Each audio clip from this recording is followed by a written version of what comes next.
Good evening, ghosties. Welcome to tonight's video, and tonight is the final video of our alien week that we've been having, and it's an interesting video. It's one that's a little bit out. I don't know how to explain it. It's not really out there. It kind of makes a little bit of sense. I'm just gonna tell you what it is. It is traits that make you more prone to alien abduction. So the study was done at a college, and it found that these traits are common in people that have been abducted by aliens. And if you have some of these traits, it may mean that you are more likely to be abducted. I know, it's kind of weird, right? I never really thought about traits that would make you more susceptible to being abducted by aliens.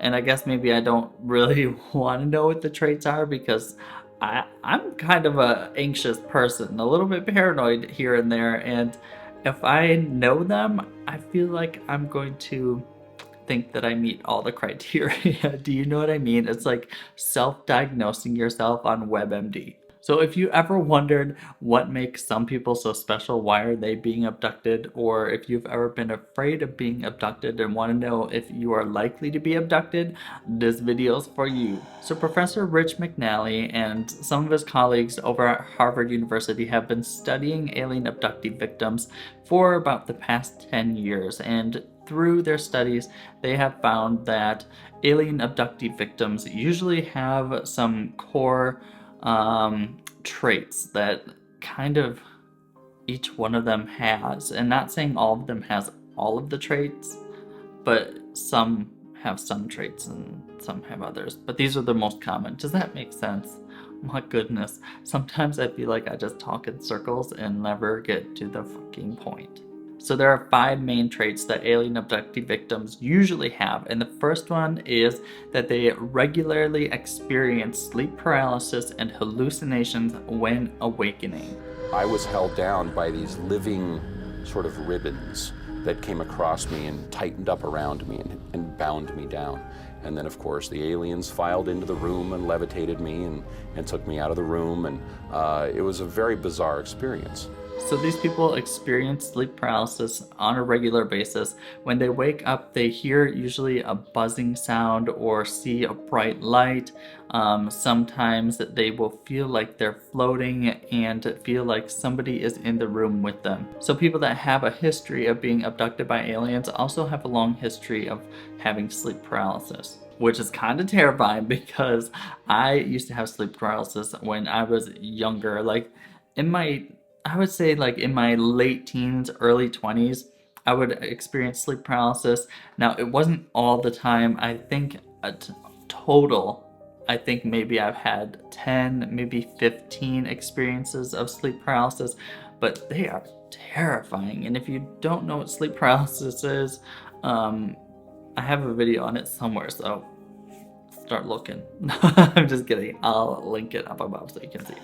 The second trait that they have is the tendency to recall false memories. Here's an example. During a study, the victims were asked to remember 2 words, let's say apple and banana.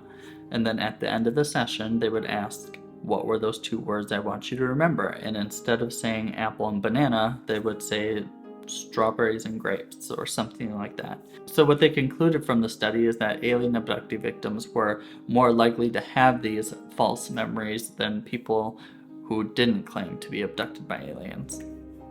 Which has to make you wonder, if these people are having false memories from the memory tests of just remembering some objects, then does that really make them credible to be claiming what they're claiming? Do you know what I mean? So if you're having trouble remembering a couple items on a memory test, how credible is your statement of being abducted by aliens then? You know what I'm saying? So trait number 3 is that abductee victims usually have a higher level of absorption. Absorption. Why does it sound weird when I say that word? So they say in this article that this trait is related to fantasy proneness, vivid imagery, and susceptibility to hypnosis and suggestion. And it's important to note that with alien abductee victims because a lot of them undergo hypnosis to recall the events that happened to them. I reached for the string to pull the blinds down, and I am taken in by a light so enormous, and I could see into it. There's like these tentacle things, like beams, not beams, but jellyfish. I am so scared. I don't know what they want. I don't know. I don't know. There is somebody behind my head or something. And I am like just asking why. What are you doing? And I don't know what they want from me.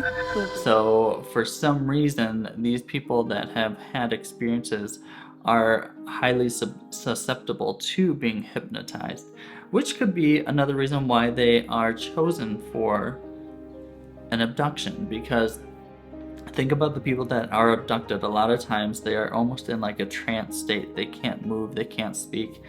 So when they're being abducted, is this some way that the aliens are kind of hypnotizing them into this trance state so that they, can't move or speak? I don't know. The number 4 trait is New Age beliefs. And they classify New Age beliefs as New Age ideas that encompass beliefs about alternative medicines and healing, astrology, and fortune telling. So basically, if you're more prone to believe in things like psychics or astrology, tarot card reading, stuff like that, usually that's a trait associated with people that have been abducted by aliens. Not saying that everybody that has this trait has been abducted by aliens, but it is found in people that say they have been abducted. And the last trait is a familiarity. Why can't I say words? And the last trait is being familiar with the cultural narrative of alien abduction. So basically, you have an understanding of what alien abduction is. You have a firm understanding of UFOs and aliens and everything within that realm. Which, if you kind of think about it, it scares me a little bit because I have probably like 4 out of 5 of these traits. Like, I'm very familiar with alien abductions. I do have kind of a wild imagination. I'm pretty good at doing like imagery things. I have had sleep paralysis, and so like it's kind of scary. Not to mention, I already am terrified of aliens, and I think that they are abducting me every night anyway. In this study, one of the things that the professor wanted to point out was that all of his alien abductee victims, they didn't have any anxiety, they didn't have any depression, no mental illness, so it wasn't like it was somebody that was schizophrenic and just hallucinating all of these events happening to them. These people were of sound mind and still have claimed to have been abducted by aliens. And there is one final note of caution, and it says, all of these studies of alien abductees were carried out after they had their abduction experiences. So it's difficult to know whether these 5 traits are consequences of the experience or were factors that led to them being abducted. You know what I'm saying? So out of all these people that took part in the study, they're unclear if they had these 5 traits prior to being abducted or if these 5 traits became present after the abduction.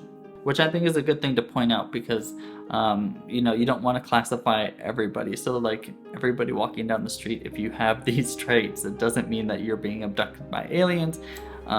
These are just traits that stood out when they were doing this study. I hope you guys liked this video and you weren't too bored by it. I'm very much a scientific person, so I like to read studies like this. So I'm curious to know if you guys enjoyed it as well, or if you guys were just kind of taking a nap through the entire video. If you did enjoy this video, give it a like. If you haven't already, make sure you subscribe, and I'll see you in my next video.